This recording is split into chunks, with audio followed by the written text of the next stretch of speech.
programa livre para todos os públicos.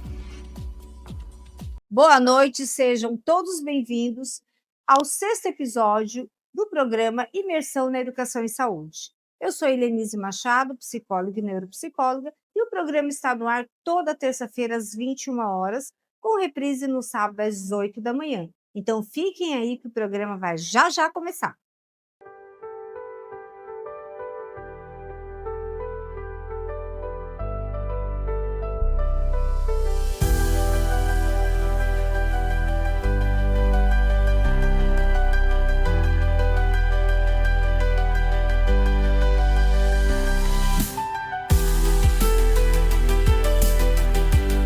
Boa noite, estamos iniciando o nosso 6º episódio com um tema super sensível e que com certeza afeta a vida de todos nós. Nós vamos falar sobre perdas, sobre luto infantil, como as crianças lidam quando elas começam a perceber perdas, seja de um animal, seja de um objeto, seja de uma pessoa, seja de um ambiente. Então está conosco a doutora Ana Maria, que vai chegar aqui, né, Ana? Olá! Seja bem-vinda para falar para nós sobre o luto infantil. Ana, seja bem-vinda. Obrigada. Vamos sentar. Ana, para iniciar o programa, eu gostaria que você apresentasse ao público o que realmente se remete a essa palavra luto, né? Nós pensamos no luto quando perdemos algo, mas o luto em si, como é que você, como psicóloga, como escritora, como é que você interpreta para que as pessoas possam entender o que é o luto? O luto, quando a gente fala sobre o luto, a gente está falando de perdas, né? Mas nem sempre as perdas estão diretamente relacionadas à morte. Então, há perdas também, por exemplo, quando você perde um emprego, quando você separa, né? Tem um processo de separação do seu cônjuge, não só morte de pessoas, mas também morte de animais, que são os lutos que nós chamamos que são lutos que não são validados, muitas vezes não são reconhecidos como tal. Então, é importante que a gente lembre que o luto, ele está sim relacionado a perdas, mas não só perdas de pessoas, perdas de ente querido, né, mas perdas de um modo geral podem levar a um processo sim de luto. É interessante porque quando nós falamos de perdas, né, vai lá naquele ponto crucial, né, lidar com algo que vai gerar sofrimento. Uhum. E as crianças, muitas vezes, elas não conseguem expressar falando do sofrimento, né. E o luto na infância é algo que muitas vezes não é validado. Uhum. O adulto, por vezes, ele sublima essa questão da criança estar em sofrimento por ter perdido algo ou alguém. Como é que você percebe isso na relação no seu consultório, mas também na vida, né? Essa questão do luto infantil, essa negligência que muitas vezes os pais, né, os adultos, né, não conseguem perceber a necessidade daquela criança. Essa questão do luto, que ele não é validado, é algo que a gente precisa estar sempre retomando, sempre conversando, né. Muitas vezes eu escuto frases como, por exemplo, dos adultos para as crianças, né: "Você tem que ser forte, não chore, você já é uma mocinha, você já é um rapaz". Esse luto relacionado também à perda de animais de estimação, quando diz assim: Era só um cachorro, né, não há necessidade de ficar assim". Mas o animal, ele também se refere à criança, a criança se refere ao animal como muitas vezes um ente da família, cria um vínculo, né, de afeto, de companheirismo, de segurança. Então, esse acolhimento que se deve dar à criança, e quando eu falo de acolhimento, não é somente, eh, falar de morte o tempo todo, mas de abrir espaço para a criança falar quando ela quiser falar, e que a escuta do adulto seja uma escuta de amor, uma escuta de acolher aquela dor, né, de compreender que é um processo, porque o luto é um processo. E muitas vezes a criança não vai expressar falando, ela vai expressar esse sofrimento muitas vezes na escola, um comportamento mais um comportamento mais arredio, às vezes um baixo rendimento na escola, às vezes a insônia, às vezes a criança começa a fazer birra, ali ela está expressando o sofrimento, né. Uhum. E validar, né, eu percebo muito isso, é a validação, porque a criança ela fica invalidada, ela fica ali naquele lugar como se ela não pudesse expressar, é como se ela não sentisse, não Sim. tivesse a condição de sentir, e muitas vezes sente até mais do que o adulto, né, Uhum. dependendo da representação do que ela perdeu, não é verdade? Sim. Então, coloca para nós, assim, diante da sua experiência, né, principalmente da clínica, porque na clínica isso chega de uma forma muito mais, intrínseca, né, a pessoa leva como aquela dor que precisa ser trabalhada. Como é que você vê isso voltado para a infância, para a adolescência, e como é que você conduz isso na relação com os pais, né, com esses cuidadores? A criança, quando ela entra num processo de luto, ela manifesta alguns sintomas. E dentre esses sintomas existe a mudança abrupta de comportamento, de humor, né? Também a criança pode apresentar uma baixa do rendimento escolar, falta de concentração, Sim. necessidade de maior apoio, de amor, de manter uma rotina previsível. A morte ela traz essa sensação de imprevisibilidade. Então, se a gente traz uma maior previsibilidade para a rotina da criança, isso pode ajudá-la a recuperar essa segurança que muitas vezes foi perdido, o medo de perder outras pessoas, de outras pessoas morrerem. Então, a família está atenta a isso e também os profissionais da educação, no ambiente escolar, é muito importante chamar também a família nessa parceria, para que ambos, né, juntos possam conduzir melhor esse processo de luto da criança, de sofrimento. E ao perceber que há um sofrimento prolongado, embora o luto não tenha um tempo específico, né, não é um determinado período, cada um tem o seu tempo de travessia, a sua jornada, mas ao observar um sofrimento intenso, prolongado da criança, é muito importante que se busque, que se oriente para um apoio psicológico. É interessante porque o luto, importante colocar isso até para os nossos telespectadores, porque o luto ele tem as fases do luto, Sim. né, então assim, as fases do luto de uma casa que a criança morava, por exemplo, é negar querer ir para essa casa, né. A fase do Uhum. luto, os pais se separaram, né, é negar que não quer esses pais separados, então a negação é a primeira fase do luto, né. E Sim. uma pessoa que você perdeu: "Gente, eu não acredito porque que isso aconteceu com ele ou comigo ou conosco". Então, a primeira fase do luto, que é importante explicar, é essa fase da negação. Uhum. Depois vem a fase da barganha. Por Sim. que isso aconteceu? Por que não foi comigo? Por que, né? E vem aquelas perguntas, né? Onde você quer barganhar com Deus, com as pessoas, né? Com o seu entorno. E depois vem a fase da aceitação. Mas até chegar nessa terceira fase, que é a fase da aceitação, onde vai transformar aquele luto numa saudade, uma memória, né? Uhum. Boa de reviver, né? Uma Sim. saudade boa de lembrar. É muito difícil, né, nós Uhum. percebemos o quanto que as pessoas, independente da idade, sofrem, né. Sim, E esse é um contexto no seu consultório. sim. É um contexto, como você colocou, o luto tem as fases, né, as fases não necessariamente seguem uma ordem específica. Também a gente tem nesse processo a fase da raiva, então, no caso de crianças, muitas vezes elas manifestam, né, raiva, agressividade. Isso. Então, assim, é importante estar atento a essas fases, sabendo que lembrando de que não seguem uma ordem, mas que elas podem estar presentes dentro desse processo e que é importante estar atento aos comportamentos, às mudanças de comportamento das crianças nesse É. momento. E essa raiva que você traz, ela tá entre a negação e a barganha, né, Sim. de você querer, uma resposta para aquilo que não tem resposta muitas vezes, né, por exemplo, Uhum. algo que aconteceu acidentalmente, você não tem resposta, né. Sim. E é interessante porque quando chega a fase da aceitação, nós percebemos o alívio, Uhum. né, o quanto que aquelas memórias, né, que estavam guardadas, Hum. elas voltam de uma forma saudosista, mas Sim. positiva, onde Sim. você consegue contar sobre, né, Uhum. até falar de um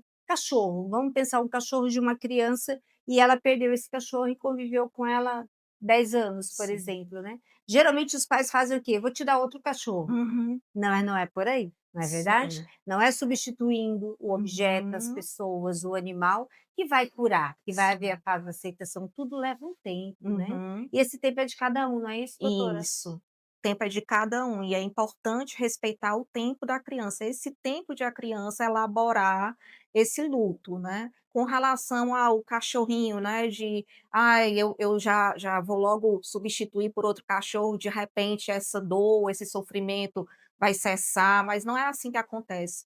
Muitas vezes a criança, inclusive, sente como se estivesse traindo o cachorrinho anterior, a memória desse cachorro anterior que morreu. Então não é simplesmente substituir que vai curar, que vai sanar a dor.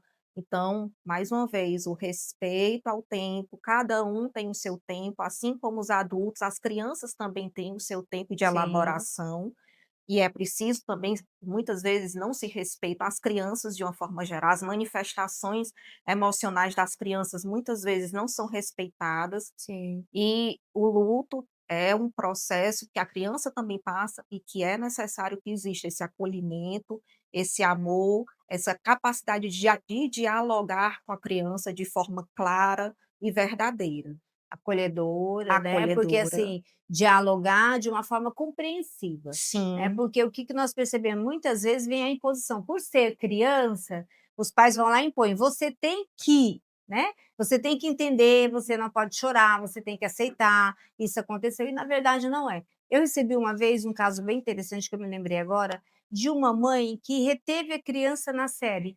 Então os Hum. amigos foram para uma outra série, ela estava no segundo ano, e a mãe achou e os pais decidiram, né, e foram lá e deixaram a criança na segunda série e os amigos foram para o terceiro ano. Uhum. E isso gerou um processo de luto tão significativo, né, do processo dela de interação, de integração, de uma própria identidade que ela estava construindo naquele grupo que ela perdeu, né, e essa Uhum. criança passou a apresentar o mutismo, Sim. né, então na sala de aula ela não falava. Uhum. E vem todo um processo, identificar, investigar o que é que está acontecendo. Gente, muitas vezes os pais não percebem que determinadas decisões que eles acham que é importante para a vida da criança, muitas vezes não é. Sim. Muitas vezes você está causando ali um dano, um buraco ali na vida da criança que não vai ser preenchido nunca mais. Porque Uhum. reter ou reprovar fica na nossa identidade, concorda? Sim, Né? sim. Então, eu penso que é importante você explicar um pouco para os pais essa questão das decisões que eles tomam, muitas vezes pensando que é o melhor para a criança, mas que precisa pensar no amanhã. Uhum. E amanhã, quando ela chegar no próximo ano que os amiguinhos todos foram e ela ficou e vai ter que se integrar novamente. Fala um pouco, por favor, doutora. E aí a gente volta para a ideia, né, da importância de conversar e de abrir esse diálogo com a criança, escutar também o que a criança tem a dizer, o que ela sente, como ela se sente dentro dessa situação, né, dentro desse abrir esse diálogo, né, como eu disse, o acolhimento é abrir espaço para a criança falar também, se expressar, então é importante que a família esteja atenta a isso, que a criança também tem voz. Ela também pode manifestar as emoções, os desejos, as queixas. Então, abrir esse espaço e sempre conversar de forma clara, verdadeira, com a linguagem acessível à idade da criança. Agora eu li no seu livro, né, e eu quero que você pontue aqui para os nossos telespectadores. Eh, Quando se perde um ente querido, né, um pai, uma mãe, um primo, um vovô, uma vovó, um ente querido, as pessoas têm já aquela frase feita: "Virou uma estrelinha". Uhum, Como é que você orienta, né, os pais sobre isso, uhum, trazendo isso à luz da psicologia, dessa compreensão mais voltada para a emoção, né, e para os valores, né, o que é uma estrelinha e aquela pessoa que estava comigo, né, no afeto, no carinho, está lá, virou uma uhum. estrelinha. Como é que você percebe isso diante da luz da psicologia? Sim. É é importante a gente ter essa linguagem clara com a criança, verdadeira, então determinadas idades, por exemplo, até os 5 anos, a criança ela não entende que a morte é um processo irreversível. Então, a gente precisa ter cuidado com a idade, com a fase em que a criança se encontra, mas sempre mantendo esse diálogo franco, né, esse diálogo verdadeiro com a linguagem acessível. Entre os 6 e os 9 anos, a criança já entende que a morte é um processo irreversível, mas ainda tem algumas fantasias, alguns pensamentos confusos com relação à morte, né. E Uhum. a partir dos 10 anos é que a criança começa a ter uma ideia mais próxima à dos adultos do que é a morte, né. Então, assim, frases como "virou uma estrelinha", ou então "tá dormindo", pode trazer uma confusão para a criança, principalmente a depender da idade, né. No meu livro, eu coloquei até como a minha filha mais nova, ela disse que viu a estrelinha no céu e que sente que a avó é uma estrelinha. Mas, partiu dela, né, foi a forma que ela encontrou de elaborar, né, de simbolizar essa morte da avó. Mas ela sabe que a avó morreu e que ela não vai voltar, que o corpo físico, a presença física não vai retornar. O que pode retornar e deve, inclusive, são as boas As lembranças, as memórias, né. memórias, né, os ensinamentos que nós internalizamos dos nossos entes queridos, tudo que eles nos passaram, nos transmitiram. E chega Uhum. um momento que você consegue até lembrar com tanto afeto que ri, que é possível rir Sim, daquelas histórias, daqueles sim, momentos vividos. Então é um processo difícil, luta, é uma travessia dolorosa, dolorosa. mas que ao final a gente chega transformado de alguma Chega forma. transformada e a aceitação, E a né. E o aceitação. quanto que é importante o simbólico, trabalhar Sim, com a criança com o simbólico, né. sim. Então, se o simbólico vamos pensar, em um bichinho de estimação, né, fazer um desenho, plantar uma flor, uma plantinha que vai representar, Sim. né, aquele simbolismo ali é muito importante, né, Uhum, porque a criança quando ela não compreende, ela precisa simbolizar. uhum. Então o desenho, algo lúdico que você possa trazer, e quando se fala de pessoas também, eu penso que as memórias por meio de fotografia, de música, né, de Uhum. presença que essa pessoa manteve, né, naquele Sim. contexto doméstico, contexto familiar, vai importar sim, vai fazer toda a diferença no processo de luto, até chegar à aceitação, é poder contar histórias, Uhum. né, ou histórias, né, Sim. sobre aquela pessoa e que vai alegrar a família, né, Uhum. trazer uma memória positiva,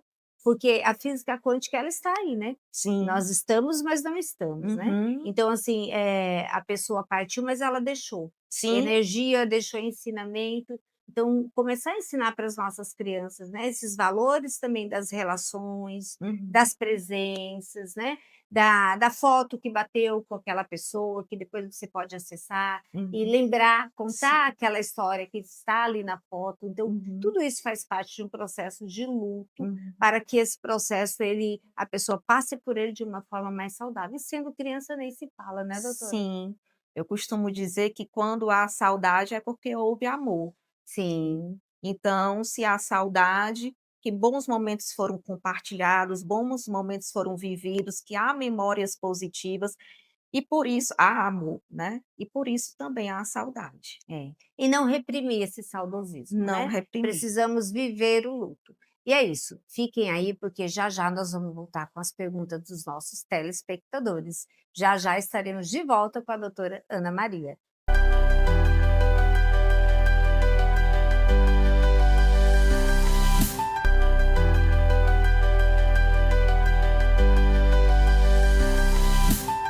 E agora retornamos com perguntas dos nossos telespectadores para a doutora Ana Maria, onde nós abordamos o luto infantil. Doutora, meu filho perdeu o cachorro e não quer outro. Isso é normal? É normal. Completamente normal, até esperado muitas vezes, né. A criança cria um vínculo com o animal, muitas vezes equivalente ao que cria com um ente querido, né, da família. Passa a considerar aquele animal, o cachorrinho, como um membro da família e como tal, traz essa saudade, traz esse sofrimento com a perda. Então, chegar um outro cachorro pode, inclusive, desencadear o medo de se apegar novamente Sim. e sofrer, né, sentir dor novamente. Como também pode remeter a uma culpa Sim. por estar substituindo, como se estivesse traindo a memória do cachorrinho que morreu. Essa questão da substituição que os pais insistem, né, a gente Uhum. sabe que é uma realidade, é o quanto que está violentando aquela criança, Sim. né. É importante a gente pensar sobre isso, Hum. porque não existe substituição para uma perda, Não. não existe, né.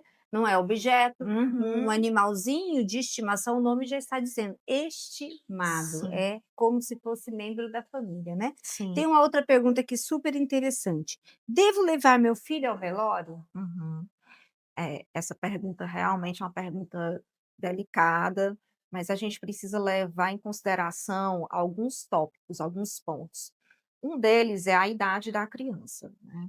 Crianças muito pequenas, crianças menores de 5 anos, elas ainda não compreendem essa irreversibilidade, que a morte é um processo irreversível, podem ficar mais assustadas, com medo, né, então a gente precisa levar em consideração a idade da criança, o vínculo que essa criança tinha com o ente falecido, né, assim, o pai, a mãe, o avó, o avô, como também a forma como os adultos, os familiares, as pessoas estão manejando esse luto.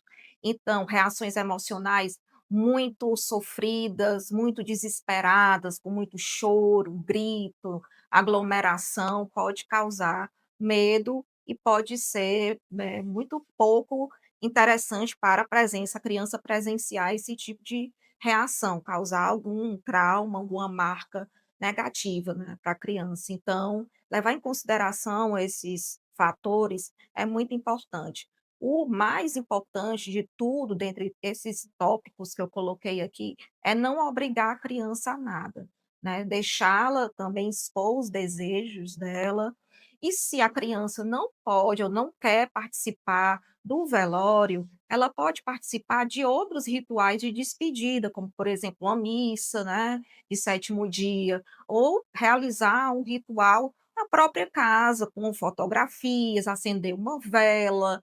Então, Hum, tudo isso faz parte também de um ritual de despedida, não só o velório. Então, talvez isso. seja mais adequado para a criança estar presente em determinadas idades, né, em determinados contextos, estar presente em outros rituais de despedida e não no velório. Eu acho interessante o que você colocou, porque o velório existe o simbólico do velório, Sim. né, e essas representações simbólicas, que é a missa, que é fechar o caixão, muitas vezes a pessoa chorando muito, outras pessoas desmaiando, então e tem algo que é contínuo, né, o velório ele começa e não para o velório, né, Uhum. então assim, você nunca sabe o que vai acontecer no velório, não Sim. tem uma previsibilidade, né, das Uhum. pessoas que estão ali e tudo mais. Então eu penso assim, como você colocou, essa idade levar em consideração, né, esse desejo, né, se é Uhum. oportuno ou não, Sim. porque criança muitas vezes ela não consegue decidir por ela, Uhum. né, então ter todo esse zelo, todo esse cuidado é importante, né. Muito bom. Doutora Ana Maria, como que as pessoas te encontram? Eu tenho um Instagram, o Instagram chama No Divã da Ana, tudo junto, e eu sempre estou lá atenta, respondo aos directs. Vou agora abrir um grupo psicoeducativo online para mulheres, falando sobre o luto, e direcionando para esse luto também pouco validado, que é o luto do final do ano, Sim. né. Então o nome do grupo é Quando a Festa Dói, né. Luto e solidão nas festas de fim de ano. É um grupo online para mulheres para a gente, compartilhar e se ajudar nesse momento que muitas vezes é muito doloroso para todos nós, que são as festas de fim de ano. Nossa, que projeto incrível. E quanto, né, nós recebemos no nosso consultório no final do ano, né. Sim. A maioria das pessoas em sofrimento não gostam do final do ano, né, e nem do início do ano. Bacana, parabéns pelo seu Obrigada. projeto. Muito obrigada pela sua participação. Eu Eu que tenho agradeço. certeza que esclareceu dúvidas, né, que você despertou aí nas famílias, nos pais, nas pessoas que estão nos assistindo, algo diferente relacionado à criança, né, e também relacionado ao luto. Obrigada. Obrigada também. Até mais, viu? Até a próxima. Até mais, tchauzinho.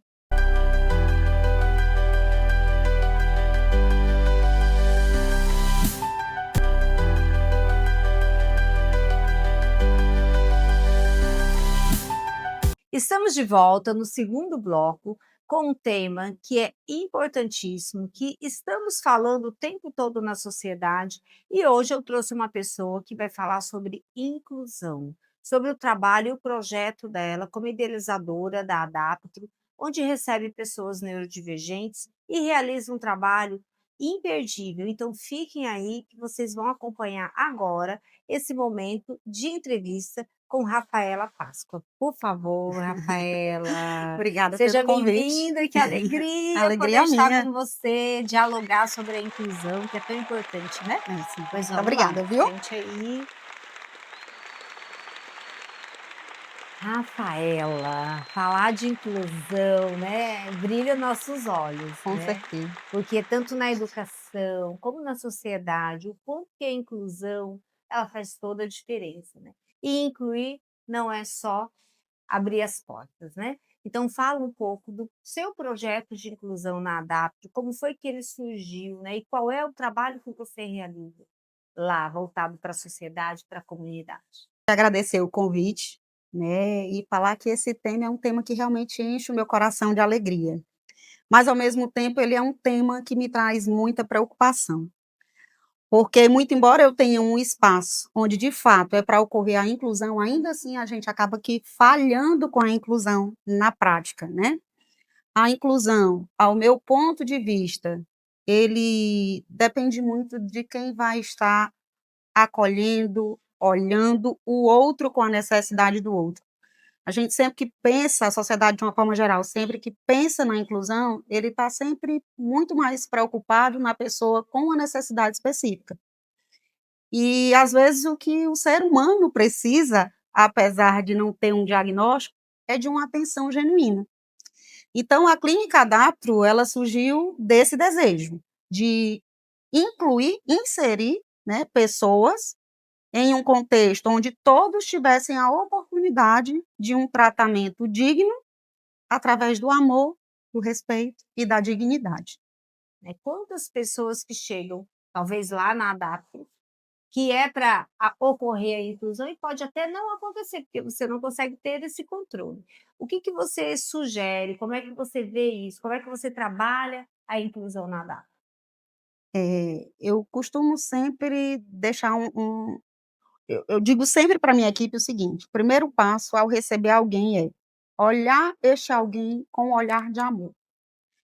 Identificar nesse alguém a verdadeira demanda, porque, volto a falar, a inclusão ela começa desde a família, né, então aquela família que já vem sofrida com possíveis Sim, diagnósticos, a própria criança, às vezes crianças, por exemplo, com suporte 3, né, um nível de comprometimento maior, ele já vem com as suas dificuldades que ainda são mais aumentadas, então o profissional, às vezes, ele está muito bem preparado, mas um cuidado que eu sempre tive na clínica foi não apenas de contratar pessoas com qualificação técnica, mas muito mais com qualificação humana. Porque a qualificação técnica, isso é um propósito meu enquanto profissional, né? Estar capacitando, trazendo formações para a minha equipe, mas o ser humano nem sempre vem com sim, essa qualidade, né? Então, como eu acredito que a inclusão ela está intimamente ligada a essa capacidade de respeito, de acolhimento, de humanização, eu acho que a inclusão ela só tem como, de fato, ocorrer se houver essa integração. verdade.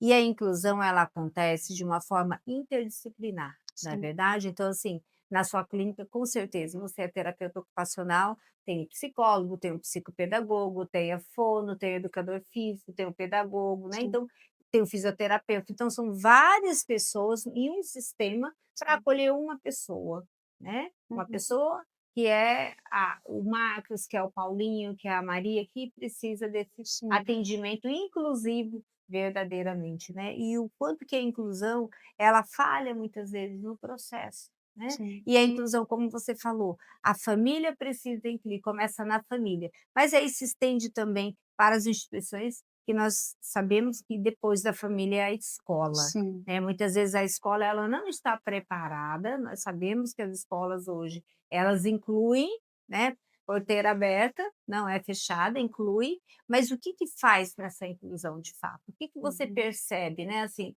no tratamento, no acompanhamento do serviço que você realiza e o que falta mais? Você percebe dificuldade de um tratamento mais eficaz, porque ali você está realizando um trabalho, mas talvez falta na família, falta na escola. Sim. Isso é uma realidade? Com certeza, Helenise, com certeza, porque as escolas, elas inserem, né, elas estão ali para inserir pessoas, inserir crianças, mas a inclusão, de fato, a gente ainda está um pouco distante, né, dessa realidade. E aqui é óbvio, assim, obviamente eu não vou estar responsabilizando a escola, mas a gente entende que existem leis, né, que as obrigam a inserir pessoas com necessidades específicas, mas nem sempre essa escola ela vai estar preparada, pela falta de capacitação técnica, pela falta muitas vezes de recurso, pela falta de um ambiente melhor estruturado. Então já aconteceu, por exemplo, de eu fazer visitas à escola, onde eu estava propondo levar formações para as escolas, e chegar eu tive uma situação, por exemplo, de uma semana, eu fiz uma visita a mais ou menos umas 10 escolas. Todas elas tinham crianças com necessidades específicas, mas elas não estavam em sala de aula. Ou elas estavam no espaço de recreação, com um AT, ou elas estavam com um auxiliar de coordenação na Não coordenação. estavam incluídas, né?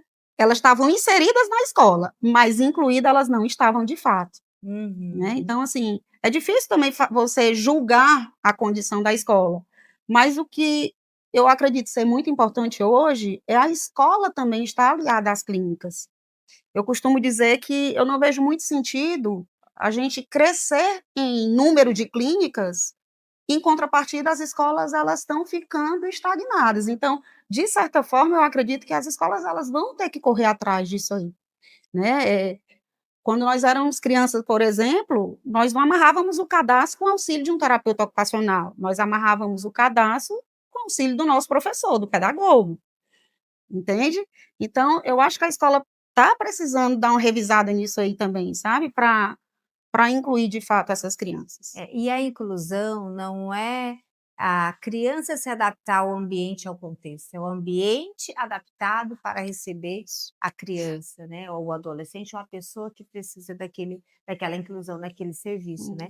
Hum, E eu olho muito, por essa lente de que muitas vezes isso custa caro, requer tempo, sim, né, requer uma disponibilidade do outro de querer, né, realizar aquela função de mediar um conhecimento novo, né, de disponibilizar um profissional para estar ali na hora do intervalo do recreio, mas não acompanhando aquela criança específica, mas sim organizando para que essa criança seja inserida e integrada, né, então uhum, isso requer um esforço muito grande. Então é importante colocar, sabe, Rafaela, que a inclusão ela é muito mais do que colocar a pessoa ali naquele lugar. isso, Muitas vezes ela está excluída, muitas vezes você está num processo de exclusão muito maior do que ela estando fora daquele ambiente, né. exato, Porque exato, ali existe o quê? A negligência, né, e também a falta de condição de estrutura, para que sim, possa adaptar aquele ambiente ou organizar aquele ambiente de uma forma melhor.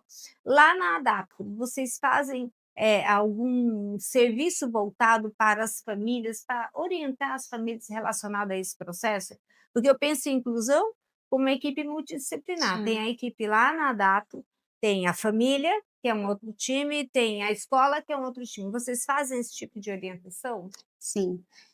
Quando você fala da questão de a família ser um time, a Uhum. clínica ser um time e a escola ser um time, eu acredito que quando clínica, escola e família Sim, estiverem não jogando em times diferentes, sim. mas no mesmo time, de fato, a criança vai ser o melhor Em prol dessa beneficiado. saúde, né, em prol dessa inclusão, né. Isso. Então, lá na clínica, desde o princípio, né, desde 10 anos atrás, quando nós iniciamos esse trabalho com esse público neurodivergente, nós já fazíamos o acolhimento das famílias com uma psicóloga específica para o atendimento das famílias.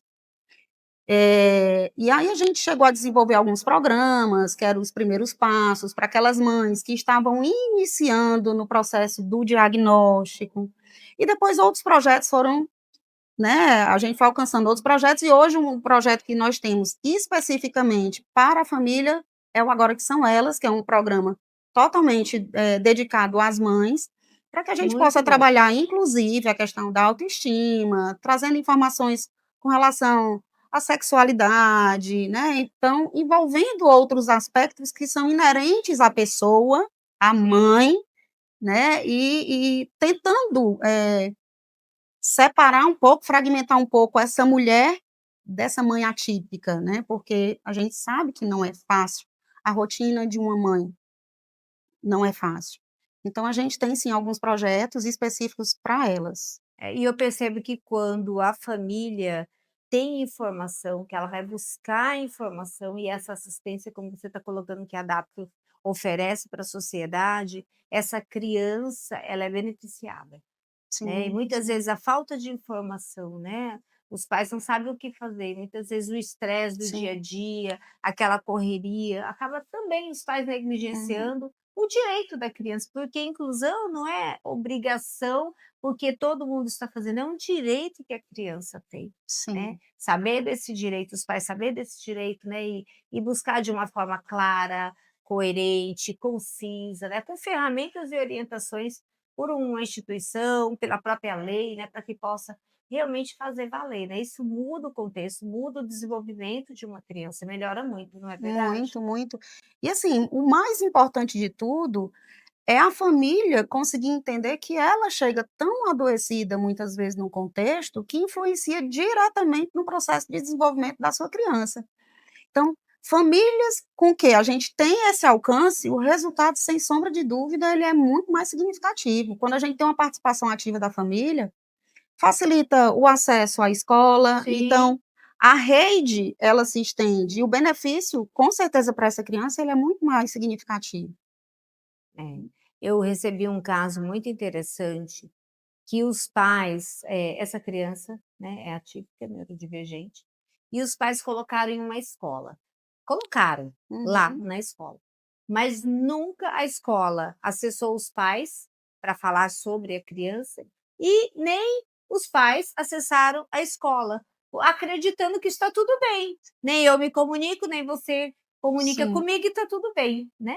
E aí, na entrevista de anamnese para fazer uma avaliação dessa criança, uma avaliação neuropsicológica, eu disse: "E a escola? Quantas vezes você já foi lá? Como é que está o processo?". "Não, nós não vamos".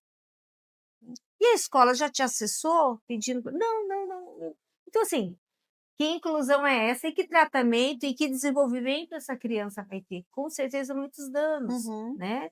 E quando finalizou a avaliação, eu orientei esses pais. sim, É um direito, você está negligenciando o direito do seu filho, né. Ficar em silêncio não vai ajudar, só vai piorar, né. E aí depois esses pais de um tempo, me comunicaram que eles foram na escola e descobriram, pediram para ver as câmeras que a criança ficava isolada, já tinha 4 meses isolada na hora sim, do recreio, na entrada, na saída, então assim, uma criança quietinha lá naquele canto, né, o seu momento, né, porque é um momento de isolamento mesmo, sim, né, e que ninguém chega até ele para integrar, para conversar, sim. para acolher, né, então só potencializa um transtorno e um Hum. sofrimento, né. Eu acho que o ritmo de vida, na verdade, hoje, né, das pessoas, ele está tão acelerado que as pessoas, às vezes, só querem um lugar para deixar os seus filhos.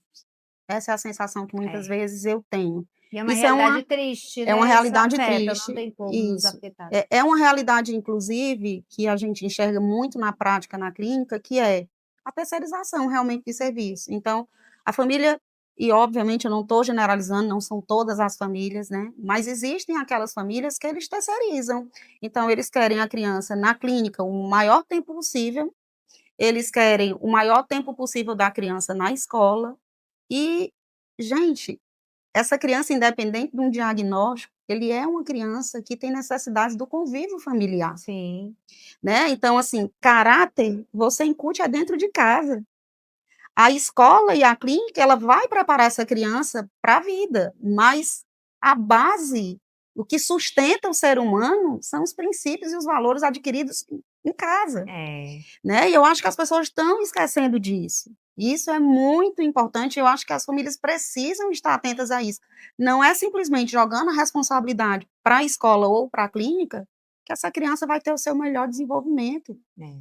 E as questões sensoriais, né, nós percebemos que a neurodivergência, ela traz muitos aspectos sensoriais, seja no TDAH, seja no transtorno do processamento Sim. sensorial, seja no TEA, né, no autismo, o quanto que isso interfere, muitas vezes jogar uma criança no ambiente onde o ambiente é barulhento, onde você não sabe como seu filho se comporta, onde tem luzes fortes, né, onde tem a questão do próprio ambiente é muito quente, é muito frio, né, Sim, o sim. quanto que importa essa questão sensorial, né, é importante os pais pararem e refletirem também sobre, Sobre. né, onde essa criança está, né, essa escola ou essa instituição, nós estamos falando da sua instituição e de escola, e da Sim, instituição família, mas tem outros lugares sim, também que essa criança passa, né. Qual é o aspecto sensorial que pode também estar implicado aí e gerando sofrimento, né, e impedindo que essa criança se desenvolva de uma sim, forma integral, sim. né. O quanto isso também aparece na Sim, clínica, e né. o quanto é singular, né, porque vai variar de criança para criança, né, Sim, o que para uma criança a temperatura ambiente fria não incomoda, para o outro quente incomoda, então é muito singular, é de criança para criança, né. Então, a recomendação que normalmente a gente dá é, especialmente no período em que os pais vão buscar uma escola, procure ir no ano letivo, não deixa para ir no período de férias, porque normalmente nas férias as escolas estão vazias, você não tem como ter a percepção do ambiente escolar, de como que funciona, como é que é barulho, como é que é o ambiente. Então, observar isso no dia a dia, no cotidiano prático realmente da escola, nas vivências escolares. E essa é a orientação que a gente costuma também recomenda dar. excelente, é excelente. É algo que muitas vezes as pessoas não pensam sobre, né, fazer essa escolha. Às vezes vai fazer a escolha, por falta até de opção de horário, de Sim, tempo, né, então vai em um horário que realmente é férias, que é melhor, que tem maior comodidade para a pessoa, mas você não entende como é que aquele uma ambiente funciona. dinâmica, E o quanto que o ambiente na inclusão interfere na muito, saúde, né, de um ser que está ali em desenvolvimento, né, tanto sim, no desenvolvimento social, da linguagem, né, o desenvolvimento cognitivo, afetivo. sim, Então o ambiente é importante pensar sobre, né.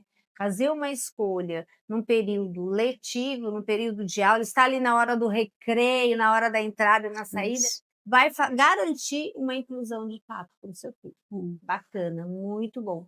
Pois muito obrigada, Rafaela, mas fique aí que já já nós vamos voltar com as perguntas dos nossos telespectadores. Ah, Muito obrigada pela sua participação, viu? Foi obrigada incrível pelo e eu tenho convite. certeza que a inclusão precisa ser anunciada de uma forma mais clara, né, de uma forma mais, aplicada à realidade do nosso dia a dia. Sim.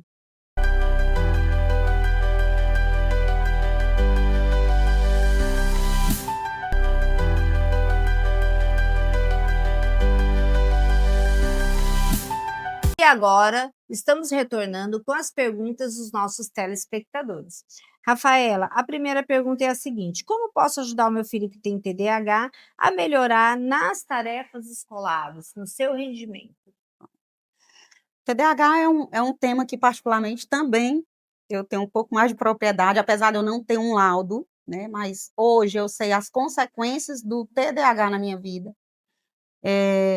E assim, quando toca especificamente nesse tópico tarefa de casa, é um ponto que para mim ele é muito ele é muito significativo, porque volto a falar um pouco da rotina e da dinâmica familiar. Então, às vezes, os pais também querem acompanhar o desenvolvimento do seu filho através do ensino da tarefa de casa, mas a gente não pode deixar de esquecer que ensinar é uma coisa, mas quando o pai ou a mãe passa a entrar nesse contexto, a gente não pode deixar de lembrar que existe ali uma relação de afetividade. E nessa relação de afetividade, às vezes, as coisas ficam confusas, né. E eu não sei se a minha experiência passada, né, na minha infância foi muito difícil essa minha relação de aprendizado com a minha mãe. Eu sinto que fiquei com alguns prejuízos, especialmente no que concerne a leitura, porque ela se irritava, porque eu não tinha condição de ir no tempo dela e ela queria no tempo que eu aprendesse, e ali acabava havendo essa dificuldade, ela acabava lendo por mim. Então eu fiquei com essa dificuldade. né. Mas enfim, o que o pai ou a mãe pode fazer para facilitar? Procurar um ambiente que seja mais tranquilo, evitar ambientes com ruídos, desconforto térmico.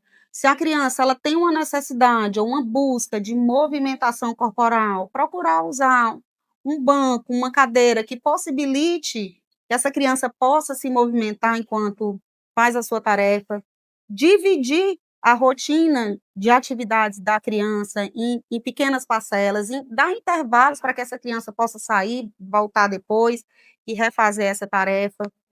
Aconselho ainda, né, oriento, na verdade, que o pai e a mãe, quando for se propor a ensinar, que procure também estar num momento de mais tranquilidade, procure não chegar no intervalo, por exemplo, do trabalho, próximo do horário de almoço, e tente fazer isso, porque além de ser desgastante para ele, vai ser extremamente desgastante também para a criança.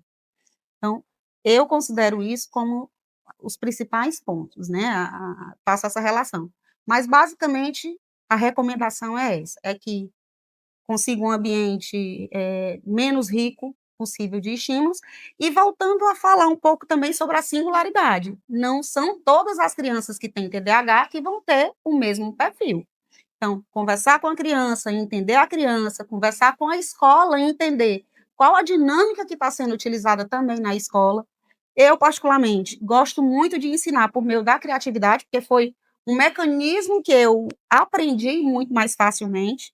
Então, eu, enquanto terapeuta ocupacional, também faço esse tipo de recomendação. Procure usar o máximo possível da sua criatividade para explorar o potencial da sua criança. Muito bem. E é importante também reforçar que uma pessoa que tem TDAH, ela precisa encontrar significado Sim, naquilo que ela está aprendendo. E uma criança com TDAH, os pais muitas vezes sobrecarregam essa criança, ela não vai dar conta. A mente de uma pessoa que tem TDAH, ela retém no máximo por 20 minutos uma informação, onde essa cognição, onde essa atenção, essa percepção vai estar ali, realmente exato. funcionando, né? Então, os pais, como você colocou, colocar atividades fracionadas, valorizar o esforço, que é muito importante, né? O esforço que a criança está tendo, e lembrar que são 20 minutos de retenção. Então, começa pelo mais difícil, para depois Sim, ir para o mais lúdico, para o mais criativo, que ela vai dar conta e talvez o cérebro reconhecer como e significante, eu né? quero acrescentar ainda uma outra questão com relação à escola, né, porque eu tive a infelicidade no meu segundo ano, eu devia ter ali por volta de 7, 8 anos de idade, eu tinha um tempo diferente dos meus coleguinhas de sala, né, então eu estudava numa escola, uma escola grande aqui em Fortaleza, e eu lembro de passar muito tempo me dispersando entre a aula, porque passava um ventinho aqui e eu estava me distraindo, né, então eu não conseguia, em tempo hábil, acompanhar o que a professora estava querendo que passasse para o quadro. E a Uhum. professora disse para mim o seguinte: "Você é muito burra".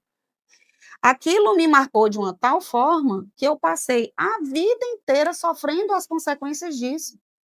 Quanta agressividade, Quanto à né? agressividade, então, isso é um cuidado que eu peço hoje, uma atenção específica dos profissionais da educação, porque às vezes a criança ela só não tem um diagnóstico. É. E outra questão que você trouxe aí que é importante é ressaltar, as nossas memórias, elas guardam traumas e Muitos. guardam também microtraumas. Então, são microtraumas e uma perda e um algo mais significativo lá na frente vai trazer à tona todo esse sofrimento, Sim. né. Uma criança que escuta: "Você é burra, você não aprende", essa criança esses microtraumas, né, eles vão se expandir para algo como o fracasso na vida adulta, né, a Sim. dificuldade. Mas tem uma outra pergunta aqui bem interessante.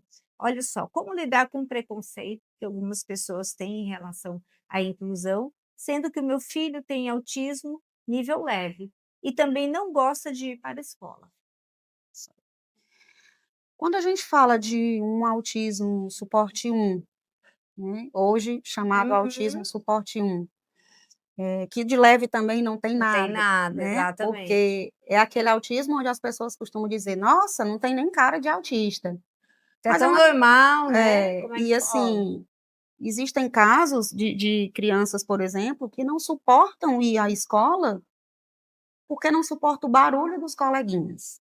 né, ele não consegue adaptar com aquela movimentação toda que tem, ou mesmo bullying que se sofre na escola. Sim. Às vezes é aquela criança, especialmente quando ele vai ficando maiorzinho, é aquela criança que sabe demais, que está muito adiante dos colegas, e aí começa a ser taxado como chato.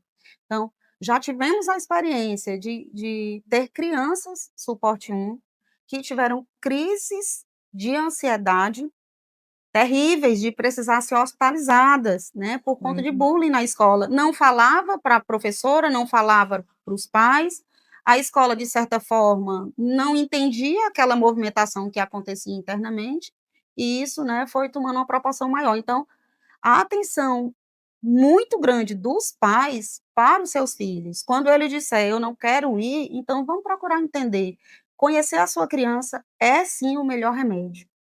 Porque quando você tem um vínculo de confiança com o seu filho, certamente ele vai liberar o que está acontecendo, né, vai facilitar você encontrar onde está o problema e o porquê dele não querer ir. Se é porque ele não está adaptando a rotina realmente da escola, se é algum tipo de constrangimento por conta dessas situações de bullying, se é a dinâmica mesmo de aula que ele não está se adaptando.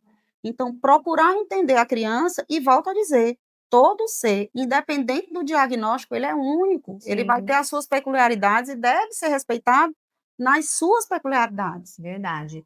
Eu digo sempre no consultório, quando eu oriento, faço orientação parental, que quando chega a queixa, a primeira coisa é validar.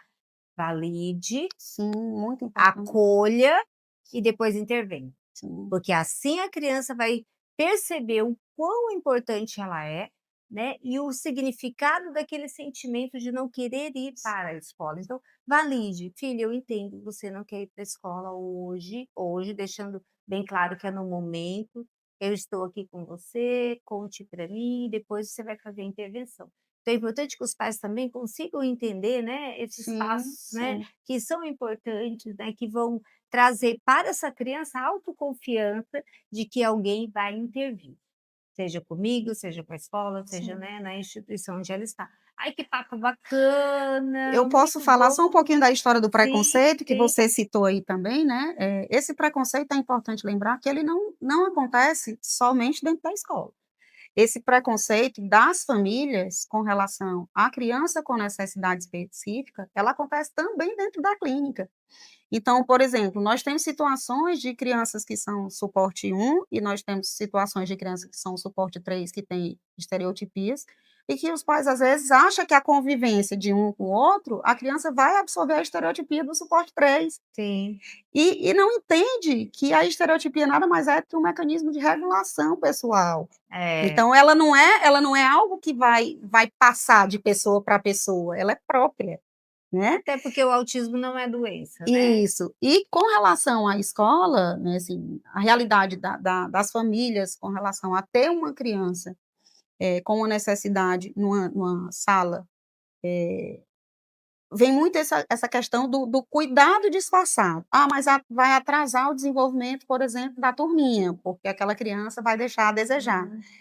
E sem sombra de dúvida, um professor para dar conta de uma turma de 20, 25 alunos, onde vai ter ali umas 4, 3 crianças com necessidade específica, realmente vai ser muito difícil dele conseguir driblar todas essas dificuldades, né.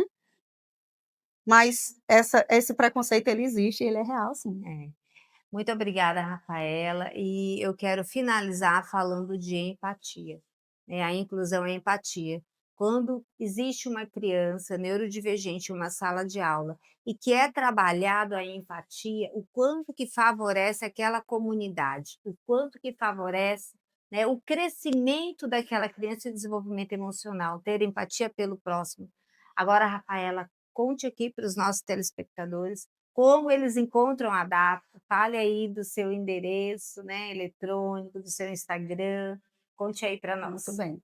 Nós estamos localizados na cidade dos funcionários, a nossa sede matriz, que é onde é destinado ao público infantil até 12 anos, fica na sede Adaptro Matriz 970 e Adaptro Mais para crianças, adolescentes e jovens adultos, que fica na sede 874, também na rua Cônego Braveza.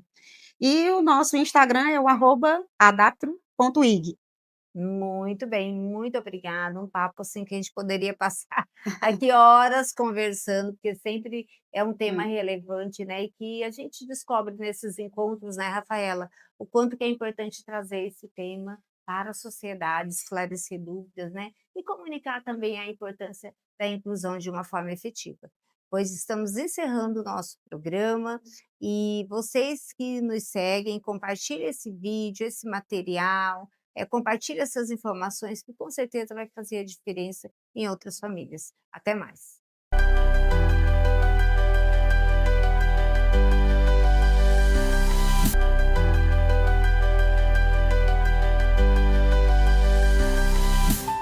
E chegamos ao fim da sexta edição do programa Imersão na Educação e Saúde, que vai ao ar toda terça-feira às 21 horas e com reprise no sábado às 8 da manhã na TV União. Então acompanhe a gente aí e fiquem atentos porque o programa é imperdível. Espero você lá.